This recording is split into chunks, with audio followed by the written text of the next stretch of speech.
Good morning, everyone. Myself Sanket. Today I am going to talk about deviance and crime. What is the difference between crime and deviance? So let's start. Crime and deviance are often used interchangeable, but they have distinct meanings. Crime refers to action that breaks specific law and are therefore punishable by the government. For example, theft and murder are crimes because they violate laws that are codified or written down and enforced by authorities. Deviance, on the other hand, is a broader concept. It refers to any behavior that goes against social norms, which are the unwritten rules of society. These norms can include everyday custom, moral principles, or even fashion trends. Deviance can range from minor things like chewing gum loudly in a library to major action like committing murder. Both crime and deviance change over time and vary across different societies because norms and laws are not fixed. They change over the time period. They evolve as society change, influenced by factors like culture, technology, and social values.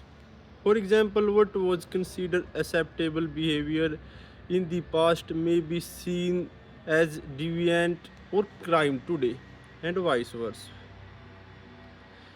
Social control refers to the way in which societies regulate and enforce norms and laws.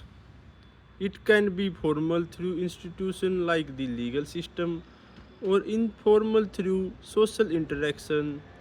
Formal social controls include things like laws, police enforcement, and court system, while informal social control involves social norms, peer pressure, and family expectation. Deviance is not inherent to individual or action, but is defined by social context. It is influenced by factors like cultural norms, societal expectation, and power dynamics. The perception of deviance can also be shaped by moral entrepreneurs who are individuals or groups that work to define and enforce certain behaviors as divine. Overall, crime and deviance are complex concepts that are deeply intertwined with social norms, culture values, and power dynamics with societies. They are not fixed or universal but are constantly changing and evolving over time. Let's move to the theoretical part. Imagine a big city with different neighborhoods. In one neighborhood, let's call it Greenview. There is a strong sense of community. People know each other, look out for each other, and work together to keep their area safe. This neighborhood has low crime rates because of the strong social connection and effective social control mechanism in place. Now, contrast that with another neighborhood. Let's call it Milltown.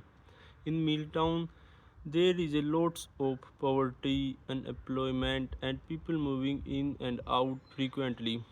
Here, the community is not as tight knit, and people don't feel connected to each other because of this lack of social cohesion. There is more crime in Milltown.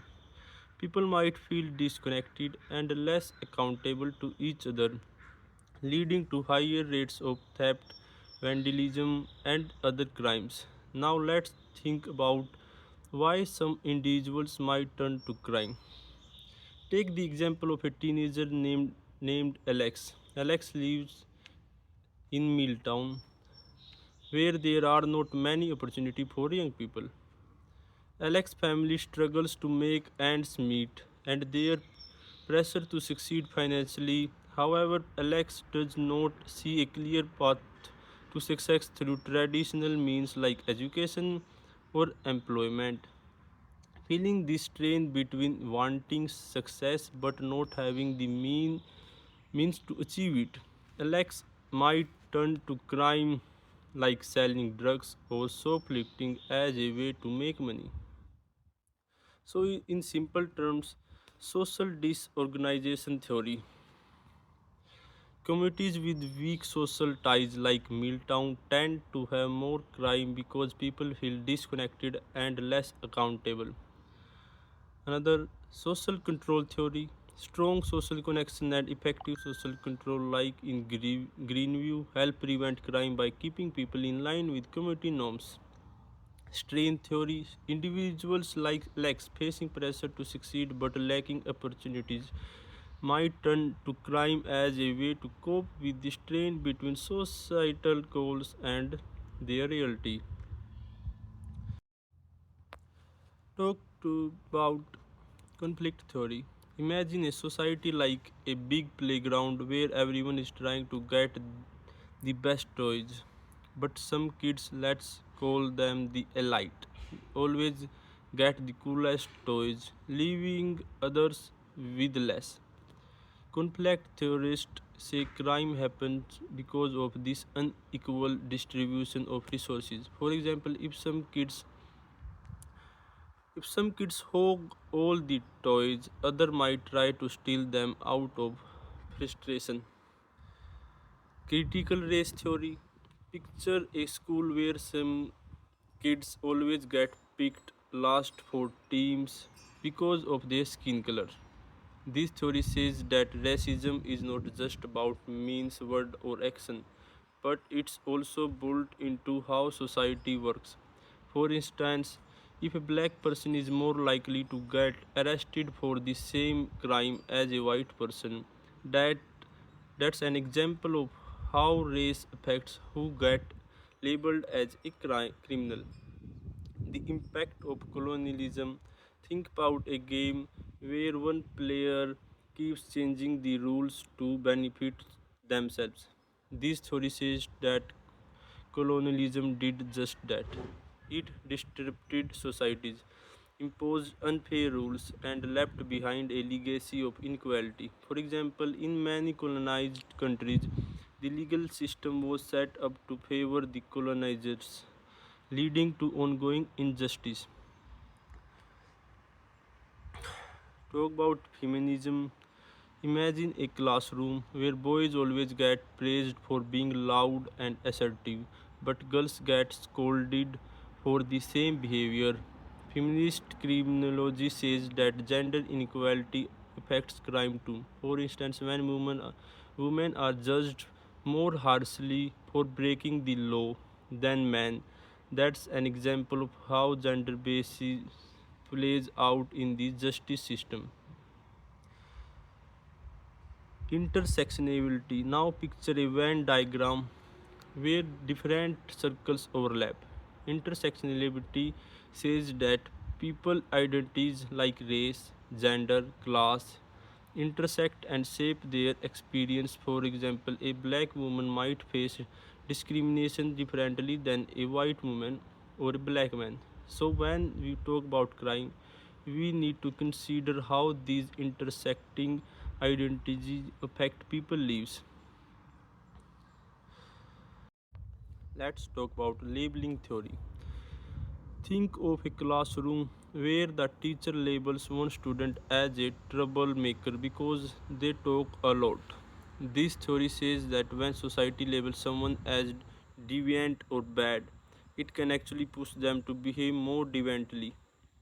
For example, if a kid gets called a troublemaker enough times, they might start to believe it and act out even more.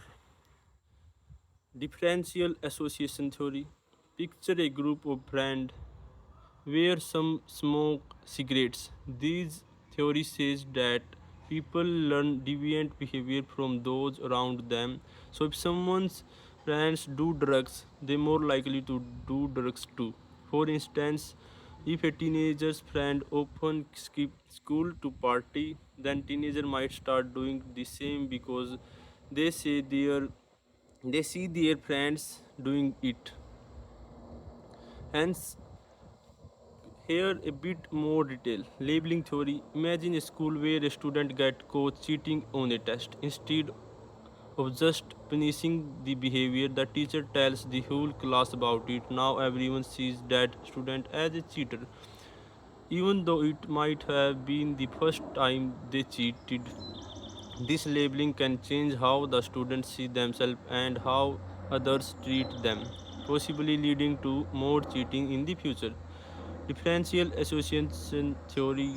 Consider a neighborhood where some kids join a gang. These kids spend a lot of time together and they might pressure each other into doing illegal things like stealing or selling drugs. If a new kid moves into the neighborhoods and start hanging out with the gang, they might learn these behavior too simply by being around the gang member and seeing what they do. Both of these theories show how social interaction and the way society labels people can influence behavior. It's not just about individual choice but also about the social environment and how people are perceived by others. Thank you.